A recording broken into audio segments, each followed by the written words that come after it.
The Gift of the Magi by O. Henry.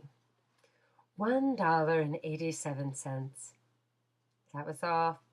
And 60 cents of it was in pennies. Pennies saved 1 and 2 at a time by bulldozing the grocer and the vegetable man and the butcher until one's cheeks burned with the silent imputation of parsimony that such close dealing implied. 3 times Della counted it. $1.87. And the next day would be Christmas. There was clearly nothing to do but flop down on the shabby little couch and howl, so Della did it, which instigates the moral reflection that life is made up of sobs, sniffles, and smiles, with sniffles predominating. While the mistress of the home is gradually subsiding from the first stage to the second, take a look at the home. A furnished flat at $8 per week. It did not exactly beg a description, but it certainly had that word on the lookout for the mendicancy squad. In the vestibule below was a letterbox into which no letter would go, and an electronic button from which no mortal finger could coax a ring. Also, appertaining thereunto was a card bearing the name Mr. James Dillingham Young. The Dillingham had been flung to the breeze during a former period of prosperity when its possessor was being paid $30 per week. Now, when the income was shrunk to $20, though, they were thinking seriously of contracting to a modest and unassuming D. But whenever Mr. James Dillingham Young came home and reached his flat above, he was called Jim and greatly hugged by Mrs. James Dillingham Young, already introduced to you as Della, which is all very good. Della finished her cry and attended to her cheeks with the powder rag. She stood by the window and looked out dully at a gray cat walking a gray fence in a gray backyard. Tomorrow would be Christmas Day, and she had only $1.87 with which to buy Jim a present. She had been saving every penny she could for months, with this result. $20 a week doesn't go far. Expenses had been greater than she had calculated. They always are. Only $1.87 to buy a present for Jim. Her Jim. Many a happy hour she had spent planning something nice for him, something fine and rare and sterling, something just a little bit near to being worthy of the honor of being owned by Jim. There was a pier glass between the windows of the room. Perhaps you have seen a pier glass in an $8 flat. A very thin and very agile person may, by observing his reflection in a rapid sequence of longitudinal strips, obtain a fairly accurate conception of his looks. Della, being slender, had mastered the art. Suddenly, she whirled from the window and stood before the glass. Her eyes were shining brilliantly, but her face had lost its color within 20 seconds. Rapidly, she pulled down her hair and let it fall to its full length. Now, there were 2 possessions of the James Dillingham Young in which they both took a mighty pride. One was Jim's gold watch that had been his father's and his grandfather's. The other was Della's hair. Had the Queen of Sheba lived in the flat across the air shaft, Della would have let her hair hang out the window some day to dry, just to depreciate Her Majesty's jewels and gifts. Had King Solomon been the janitor with all his treasures piled up in the basement, Jim would have pulled out his watch every time he passed, just to see him pluck at his beard from envy. So now, Della's beautiful hair fell about her, rippling and shining like a cascade of brown waters. It reached below her knee and made itself almost a garment for her. And then she did it up again nervously and quickly. When she faltered for a minute and stood still while a tear or two splashed on the worn red carpet. On went her old brown jacket, on went her brown hat, and with a whirl of skirts, with a brilliant sparkle still in her eye, she fluttered out the door and down the stairs to the street, where she stopped. The sign read, Mademoiselle Sofronie, hair goods of all kinds. One flight up, Della ran and collected herself, panting. Madame, large, too white, chilly, hardly looked the Sofronie. Will you buy my hair? Asked Della. I buy hair, said Madame. Take your hat off and let's have a sight at the looks of it. Down rippled the brown cascade. $20, said Madame, lifting the mouth with a practiced hand. Give it to me, quick, said Della. Oh, and the next 2 hours tripped by on rosy wing. Forget the hushed metaphor. She was ransacking the stores for Jim's present. She found it at last. It surely had been made for Jim and no one else. There was no other like it in any of the stores, and she turned them all inside and out. It was a platinum fob chain, simple and chaste in design, properly proclaiming its value by substance alone and not by meretricious ornamentation, as all good things should do. It was even worthy of the watch. As soon as she saw it, she knew that it must be Jim. It was like him, quietness and value. The description applied to both. $21 they took from her for it, and she hurried home with the 87 cents. With that chain on his watch, Jim might be properly anxious about the time in any company. Grand as the watch was, he sometimes looked at it on the sly on account of the old leather strap that he used in place of a chain. When Della reached home, her intoxication gave way a little to prudence and reason. She got out her curling iron and lighted the gas and went to work, repairing the ravages made by generosity added to love, which is always a tremendous task, dear friend, a mammoth task. Within 40 minutes, her head was covered with tiny, close-lying curls that made her look wonderfully like a truant schoolboy.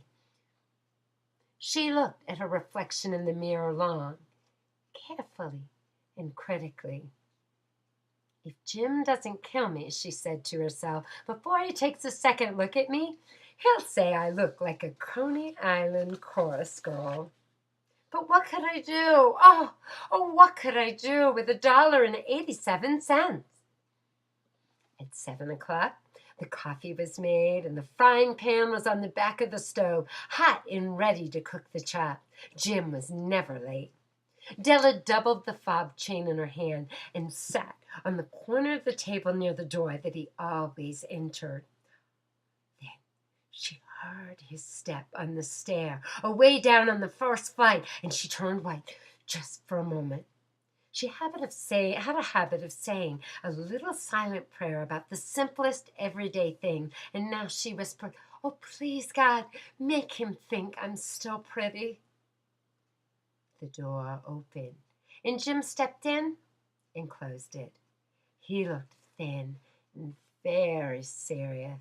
Poor fellow, he was only 22, and to be burdened with a family. He needed a new overcoat, and he was without gloves. Jim stopped inside the door, as immovable as a setter at the scent of a quail. His eyes were fixed upon Della, and there was an expression in them she could not read, and it terrified her. It wasn't anger, nor surprise, nor disapproval, nor horror, nor any of the sentiments that she'd been prepared for. He simply stared at her fixedly with that peculiar expression on his face.